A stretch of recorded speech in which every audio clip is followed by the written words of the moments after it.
Welcome to new lesson. अभी तक हम बड़ी सारी लेसन्स के थ्रू काफी सीख चुके हैं अबाउट गूगल एड्स। सो इस लेसन के अंदर मैं एक आपको दोबारा से सबका एक ओवरव्यू टाइप देना चाहता था, एक समरी टाइप देना चाहता था, जो भी आपने अभी तक सीखा है। ठीक है, तो अभी तक आपने गूगल एड्स के अंदर सीखा है सर्च एड्स, आपने सीखा है डिस्प्ले एड्स, और आपने सीखा है यूट्यूब एड्स। ठीक है, ये तीन चीजें अभी तक आपने सीखी हैं।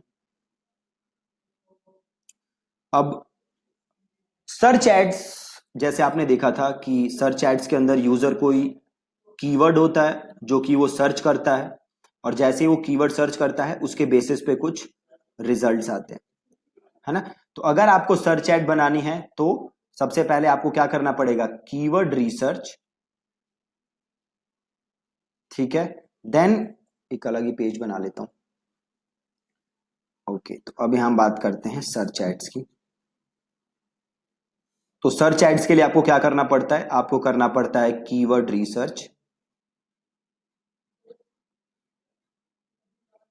देन जो दूसरा काम आपको करना पड़ता है वो आपको करना पड़ता है कि आपको चाहिए एक लैंडिंग पेज जहां पे आप ट्रैफिक भेज सको और आप लोगों का क्या डिटेल्स ले सको, है ना। डिटेल्स कैप्चर करने के लिए भी आपके पास इंफॉर्मेशन होनी चाहिए, आपके पास कोई टूल होना चाहिए। ठीक है, जैसे कि एक्टिव कैंपेन वगैरह।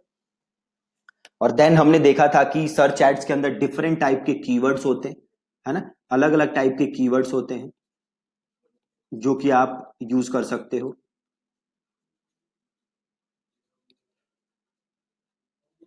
हमारे पास थे ब्रॉड मैच, हमारे पास था broad match modifier, then we had exact match, then we had phrase match, है ना। ये सारे कीवर्ड्स टाइप थे जो कि हम यूज कर सकते थे।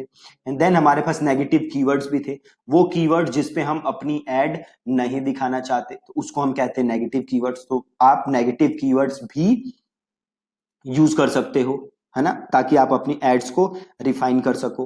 राइट, देन सर्च एड्स में थे आपके पास एक्सटेंशंस, एड्स एक्सटेंशंस, जैसे कि लिंक एक्सटेंशन था आपके पास, कॉल एक्सटेंशन था, मैसेज एक्सटेंशन था।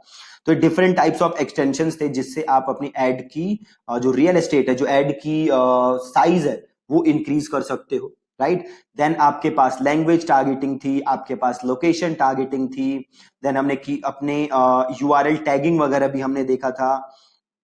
तो ये सारी चीजें थी सर्च एड्स के अंदर जो कि आप कर सकते हो। दूसरी चीज हमने जो देखी, हमने जो सीखी, वो थे डिस्प्ले एड्स।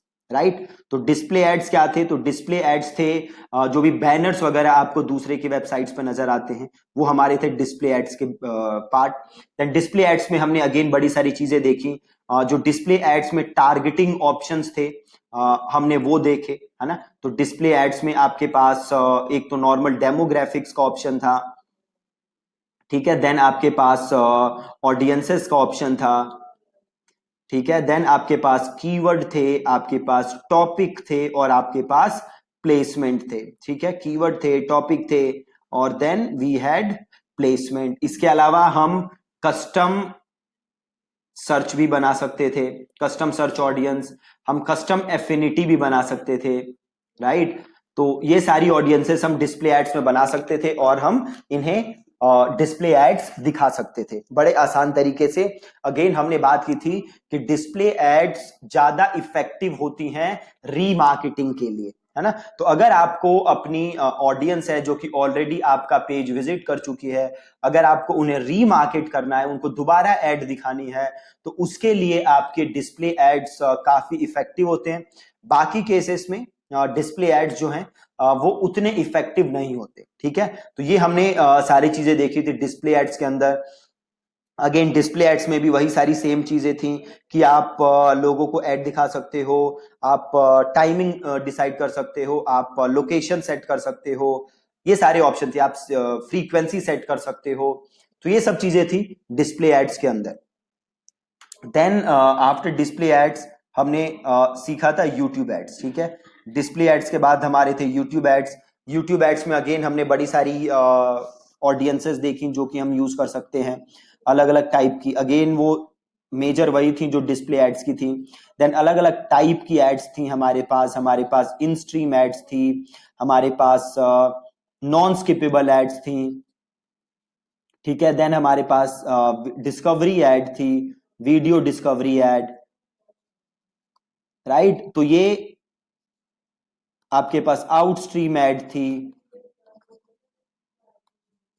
राइट। तो ये अलग अलग टाइप की यूट्यूब पे एड्स थी जो कि आपने बनाना सीखी यूट्यूब के अंदर, और आपने देखा कि कैसे इजीली आप ये सारी यूट्यूब एड्स अपने बिजनेस के लिए बना सकते हो। देन यूट्यूब एड्स के अलावा आपने अभी तक सीखा है टैगिंग के बारे में, कि कैसे हम अपनी वेबसाइट को टैग कर सकते हैं ताकि हम रीमार्केटिंग एड वगैरह रन कर सकें। टैगिंग में अगेन आपने दो तरीके सीखे टैगिंग के। एक तरीका था आपका थ्रू गूगल एडवर्ड्स, और एक तरीका था आपका थ्रू गूगल एनालिटिक्स, ठीक है। ये तो दो सिंपल तरीके थे, एक था थ्रू गूगल एडवर्ड्स और एक था through Google analytics. Google AdWords अगर आप करोगे तो गूगल एडवर्ड्स का आपको कोड उठाना था और आपको सीधे जाके अपनी वेबसाइट पे डालना था, और अगर आप गूगल एनालिटिक्स का करोगे तो आपको गूगल एनालिटिक्स का कोड अपनी वेबसाइट पे लाना था, और गूगल एनालिटिक्स के थ्रू आप जो ऑडियंस है उसको आप अपने गूगल एड्स के अंदर आप वहां पे ला सकते थे, है ना। तो बड़ा सिंपल प्रोसेस था जिसके थ्रू आपने टैगिंग सीखा। तो ये अभी तक था जो आपने अभी तक पढ़ा हुआ है। अब कल के लेसन में मैं क्या करूंगा, कल के लेसन में मैं एक वेबसाइट के ऊपर फ्रेश एकदम जीरो से आपको सारी टैगिंग दोबारा करके दिखा दूंगा, क्योंकि टैगिंग बड़ी जरूरी चीज है। तो हम गूगल एनालिटिक्स के थ्रू जो टैगिंग होती है वो, और जो गूगल एडवर्ड्स के थ्रू टैगिंग होती है वो, हम ये दोनों चीजें अगेन एकदम स्क्रैच से करके देख लेंगे, ताकि अगर आपको कोई डाउट है अभी तक टैगिंग में तो वो डाउट भी दूर हो जाए। ठीक है जी, thank you so much for watching this lesson. कल का लेसन बहुत ही ज्यादा इंपॉर्टेंट है, तो मेक श्योर कि आप बड़े ध्यान से उसको देख लें। Thank you so much.